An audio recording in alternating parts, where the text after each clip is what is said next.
2026 সালের বিশ্বকাপ শুরু হতে আর এক বছরেরও কম সময় বাকি। মার্কিন যুক্তরাষ্ট্র, কানাডা ও মেক্সিকোতে অনুষ্ঠিত হতে যাওয়া এই টুর্নামেন্ট নিয়ে যখন সারা দুনিয়ায় উত্তেজনা, তখনই কয়েকটি দেশ কঠিন বাস্তবতার মুখে। তারা হয়তো বিশ্বকাপে কোয়ালিফাই করা সত্ত্বেও খেলতে পারবে না। সবচেয়ে আলোচিত ইস্যু যুক্তরাষ্ট্রের প্রেসিডেন্ট ডোনাল্ড ট্রাম্প প্রশাসন ও ইরানের মধ্যে যুদ্ধাবস্থা। ইরান ইতিমধ্যেই বিশ্বকাপে কোয়ালিফাই করে ফেলেছে, কিন্তু মার্কিন যুক্তরাষ্ট্র ইরানের পারমাণবিক স্থাপনার উপর বোমা বর্ষণ করেছে, যা কার্যত একটি যুদ্ধ ঘোষণা করার সমান। এর ফলে ইরান যদি বিশ্বকাপে অংশগ্রহণ করেও তাদের সমর্থকদের জন্য আমেরিকায় প্রবেশ নিষিদ্ধ।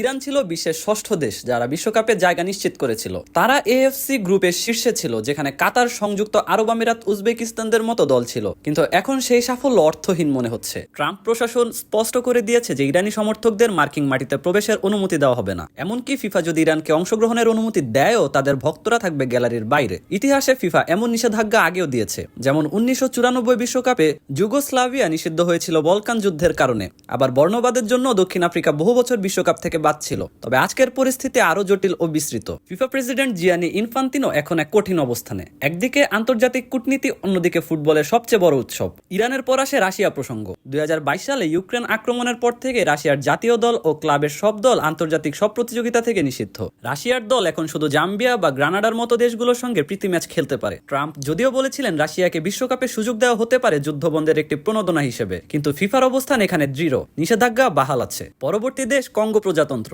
ফিফা তাদের ফুটবল ফেডারেশনকে বরখাস্ত করেছে তৃতীয় পক্ষের হস্তক্ষেপের জন্য। এর ফলে কঙ্গো আর 2026 বিশ্বকাপে কোয়ালিফাই করতে পারবে না। দেশটির অনেক প্রতিভাবান খেলোয়াড় ইউরোপে খেললেও এখন জাতীয় দল আর সুযোগ পাচ্ছে না বিশ্বকাপে। ফিফা জানিয়েছে ফেডারেশনের পূর্ণ স্বাধীনতা না পাওয়া পর্যন্ত এই নিষেধাজ্ঞা তোলা হবে না। পাকিস্তানের চিত্র প্রায় একই। পাকিস্তান ফুটবল ফেডারেশন ফিফা ও এএফসি নির্ধারিত গঠন কাঠামো মেনে না চলায় আবারও নিষিদ্ধ হয়েছেন। অতীতে 2017 ও 2021 সালেও পাকিস্তান ফিফা নিষেধাজ্ঞার শিকার হয়েছিল। 2026 বিশ্বকাপের সবচেয়ে বড় চ্যালেঞ্জ হতে পারে মার্কিন যুক্তরাষ্ট্রের অভিবাসন নীতি। ট্রাম্পের প্রস্তাবিত ভ্রমণ নিষেধাজ্ঞায় 43টি দেশকে প্রভাবিত করতে পারে। এতে বিশ্বকাপের বিশ্বব্যাপী ভাবনায় বিশাল ধাক্কা আসবে। নিষেধাজ্ঞার 3টি ধাপে লাল তালিকার দেশগুলো সম্পূর্ণ নিষিদ্ধ। কমলা তালিকার দেশের জন্য ভিসা সীমিত, আর হলুদ তালিকার দেশগুলোর জন্য 60 দিনের জন্য সময়সীমা দেওয়া হয়েছে। ইরান ছাড়াও Venezuela, Sudan, Cameroon, Burkina Faso, Cape ভার্দের মতো দেশগুলো রয়েছে ঝুঁকিতে। এই অবস্থায় প্রশ্ন ওঠে, কিভাবে একটি বিশ্বকাপ আয়োজন করা সম্ভব যখন বিশ্বের একটি বিশাল অংশ নিতে পারছে না? এমনকি যদি দলগুলো অংশ নিতে পারে, তবে তার সমর্থকরা যদি না থাকে, তাহলে সেই টুর্নামেন্ট কি আগের মতো হবে?